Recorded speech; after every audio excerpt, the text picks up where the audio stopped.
Welcome to Italy. Hey everybody, it's Angie. Welcome to the channel. You know how much I love to travel and who doesn't love Italy? In a world of bucket list destinations, this place is up there. Today, we're diving into the land of pasta, pizza, and unparalleled beauty, Italy. From its ancient ruins to its Renaissance masterpieces, Italy is a country that never ceases to amaze. So whether you're a history buff, an art enthusiast, a foodie with wanderlust, or just someone who appreciates a good Vespa ride through cobblestone streets, this video is for you. We're about to uncover 30 fascinating facts about Italy that will make you want to book a flight and say ciao to this incredible country. Get ready to have your minds blown because some of these facts might just surprise you. Let's kick things off in Florence, a city that's basically an open-air museum. I mean, talk about an Instagrammer's dream, right? But did you know that Florence was the first city in Europe to have fully paved streets? That's right, back in the day, while other cities were knee-deep in mud, Florence was strolling through life on smooth, paved roads. Talk about being ahead of the curve. And speaking of curves, those streets are lined with some of the most incredible architecture in the world, from the Duomo to the Ponte Vecchio. But Florence isn't just about pretty buildings, it's also home to some of the greatest art collections on the planet. Seriously, if you're an art history nerd like me, the Uffizi Gallery alone will make your head spin. We're talking Botticelli, Michelangelo, Leonardo da Vinci. The gang's all here. But here's the thing about Florence. It's not just about the big-name attractions. It's about getting lost in the labyrinthine streets, stumbling upon hidden piazzas and enjoying a scoop or three of gelato on a sunny afternoon. It's about soaking up the atmosphere, the energy, the vibe that's uniquely Florentine. Trust me, once you've experienced the magic of Florence, you'll understand why it's considered the birthplace of the Renaissance. Okay, let's talk about Italy's impact on, well, pretty much everything. I mean, we're talking about the country that gave us the Roman Empire, the Renaissance, and pizza. Not necessarily in that order, but you get the point. Italy has been a cultural powerhouse for centuries, shaping art, literature, fashion, food, you name it. Think about it. Michelangelo, Da Vinci, Raphael, Donatello, these weren't just artists, they were rock stars. And let's not forget about literary giants like Dante, Boccaccio, and Machiavelli. These guys literally wrote the book on, well, everything from love and comedy to politics and philosophy. And the crazy thing is, Italy's influence didn't stop there. It continued to inspire and captivate the world through opera, fashion, and of course, cuisine. I mean, let's be real, who doesn't love a big plate of pasta or a perfectly crafted pizza? So yeah, Italy's got a pretty impressive resume. But the best part is, it's still going strong. From cutting-edge fashion to experimental cuisine, Italy continues to push boundaries and redefine what it means to be a cultural trendsetter. All right, let's talk about Venice, because seriously, is there a more romantic city in the world? I mean, floating around in a gondola, serenaded by a singing gondolier with the love of your life. It's like something out of a movie, right? But Venice is more than just a pretty face. It's a city built on water, a labyrinth of canals and bridges that will leave you utterly enchanted. And speaking of bridges, did you know that Venice has a whopping 417 of them? That's right, 417 bridges connecting the 118 islands that make up this floating marvel. And each bridge has its own story to tell, its own unique charm. Of course, the most famous bridge of them all is the Rialto Bridge, a masterpiece of Renaissance engineering and a must-see for any visitor. But don't just stop there, explore the back canals, get lost in the maze-like streets, and discover the hidden gems that make Venice so special. And hey, while you're at it, why not treat yourself to a scoop of gelato? After all, you're in Venice, baby. Chapter 4, Rome Hollywood on the Tiber. From one iconic city to another, let's head south to Rome, the Eternal City.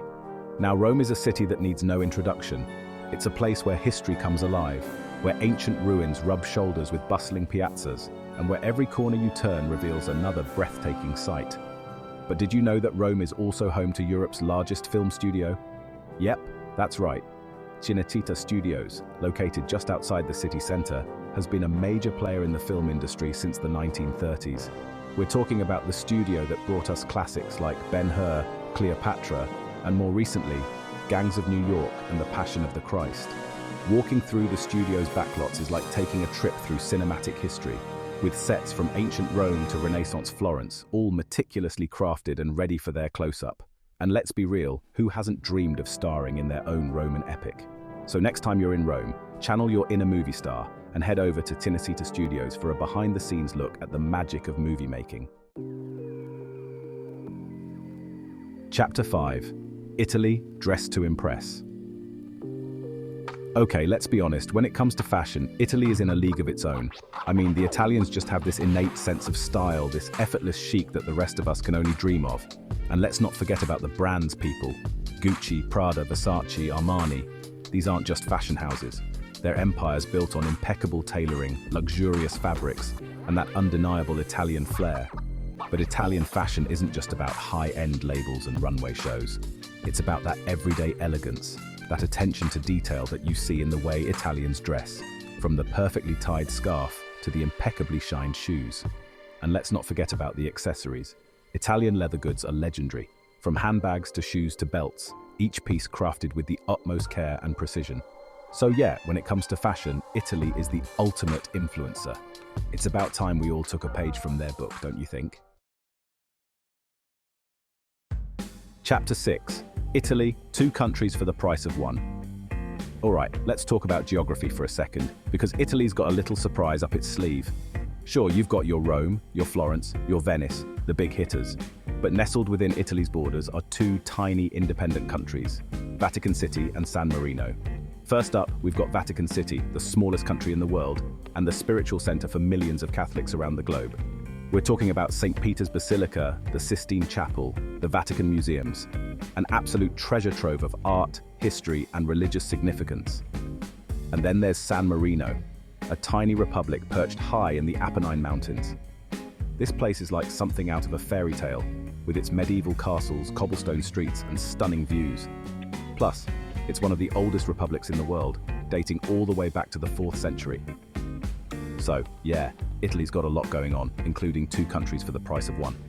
Talk about a travel deal, right? Alright, let's talk about everyone's favorite food group, pasta.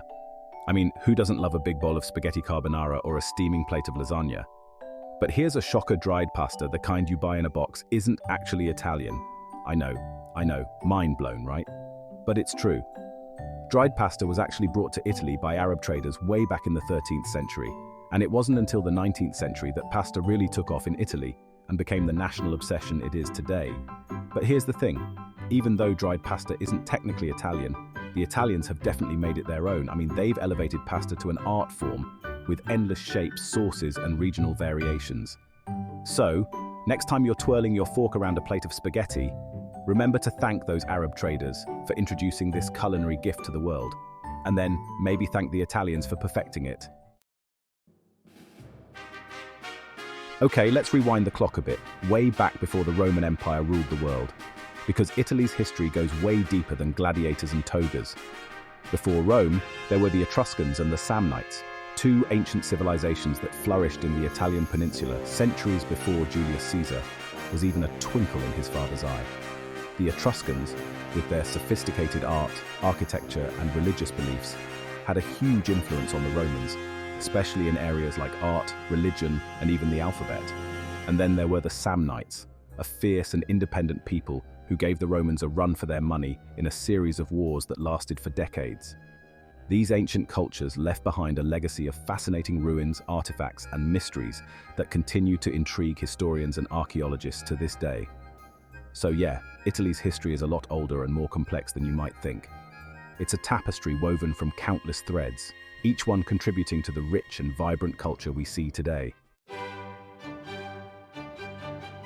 Alright, let's take a break from all the history and art for a second and talk about education, because Italy is home to the oldest university in the Western world, the University of Bologna. This place has been cranking out scholars, thinkers, and future leaders since 1088. Can you imagine that? This university has survived wars, plagues, and countless cultural shifts, and it's still going strong, attracting students from all over the world. Walking through the university's ancient halls is like stepping back in time, with its vaulted ceilings, grand lecture theatres, and libraries stacked with centuries-old texts. And let's be real, who wouldn't want to say they studied in the same place as Dante, Copernicus, and Erasmus? Talk about bragging rights. So yeah, the University of Bologna is a testament to the enduring power of education and a reminder that learning never goes out of style. Alright, let's talk about Italy's most famous feature, its boot-like shape. I mean, come on, it's iconic. You can't look at a map of Europe without noticing that Italy looks like it's about to kick Sicily right into the Mediterranean Sea. And you know what? That boot is packed with amazing things to see and do, from the snow-capped Alps in the north to the sun-drenched beaches of the south. You've got rolling hills covered in vineyards, charming villages perched on cliff tops, and bustling cities bursting with life. And let's not forget about the food. Each region of Italy has its own unique culinary traditions, so you can eat your way down the boot, from creamy risotto in the north to spicy seafood pasta in the south. Okay, let's talk about geology for a second, because Italy's got a bit of a shaky reputation. See, Italy sits on top of two major tectonic plates, which means it's prone to earthquakes and volcanic activity. But hey, that's just Mother Nature doing her thing, right? And besides, the Italians have learned to live with it, building their cities and towns to withstand the occasional tremor. Plus, all that geological activity has resulted in some pretty spectacular scenery, from the towering peaks of the Dolomites to the smoldering crater of Mount Vesuvius. So, yeah, Italy might shake things up a bit from time to time, but that's just part of its charm. It's a country that embraces its natural wonders, even the slightly more explosive ones. Alright, let's talk about languages, because Italy's got more than just ciao and grazie up its sleeve. Sure, Italian is the official language, but did you know that Italy is home to a whole bunch of regional dialects and languages? From Venetian to Sicilian, Neapolitan to Sardinian, each region has its own unique way of speaking, with its own slang, pronunciation, and even grammar. It's like traveling to a different country without ever leaving Italy. And it's not just dialects. In some parts of Italy, you can even find people speaking German, French, and Slovenian, thanks to the country's long and complex history. So yeah, Italy's a linguistic melting pot, a place where you can immerse yourself in the beauty and diversity of language. Just be prepared to learn a few new phrases along the way. Alright, let's talk about pizza, because no discussion about Italy would be complete without it. I mean, pizza is more than just food, it's a cultural icon, a symbol of Italy's culinary prowess, and let's be real, a gift to humanity. And while the origins of pizza are a bit murky, with some historians tracing it back to ancient Roman flatbreads, there's no denying that Naples is the birthplace of pizza as we know it. Legend has it that the first pizza margherita was created in 1889 by a Neapolitan pizzaiolo named Raffaele Esposito in honor of Queen Margherita of Savoy. And the rest, as they say, is history. Pizza quickly became a national obsession in Italy and eventually conquered the world, one cheesy, delicious slice at a time. So, next time you're enjoying a slice of pizza, take a moment to appreciate the culinary genius of the Neapolitans. They gave us the gift of pizza, and for that, we are eternally grateful. Alright, let's talk about cars, because Italy is home to some of the most iconic and coveted automotive brands in the world. We're talking about Ferrari, Lamborghini, Maserati, Alfa Romeo, names that evoke speed, luxury, and that undeniable Italian flair. From the sleek lines of a Ferrari to the roaring engine of a Lamborghini, Italian cars are more than just vehicles. They're works of art, meticulously crafted and designed to turn heads wherever they go. And let's not forget about the history. Italian car makers have been at the forefront of automotive innovation for decades, pushing the boundaries of design, performance, and technology. So yeah, Italy's got a lot to be proud of when it comes to cars. They've given us some of the most beautiful and exhilarating machines on the planet. Alright, we've talked about pasta before, but let's be real, it deserves its own chapter. Because in Italy, pasta isn't just food, it's a way of life. It's the first course at lunch, the comfort food you crave after a long day, the centerpiece of family gatherings, and the star of countless culinary masterpieces. And the Italians take their pasta seriously. From the perfect al dente texture to the regional variations in sauces and ingredients, every detail matters. Did you know that the average Italian consumes over 60 pounds of pasta per year? That's a whole lot of noodles. But hey, can you blame them? Pasta is delicious, versatile, and always satisfying. And there you have it. 15 fascinating facts about Italy that showcase its rich heritage, delicious cuisine, and incredible art and architecture. From its ancient ruins to its Renaissance masterpieces, from its bustling cities to its charming villages, Italy has something to offer everyone. So what are you waiting for? Start planning your Italian adventure today. And trust me, once you've experienced the magic of Italy, you'll be dreaming of your next trip back in no time. If you enjoyed this video, don't forget to like, subscribe, and hit the bell icon for more amazing content. Arrivederci.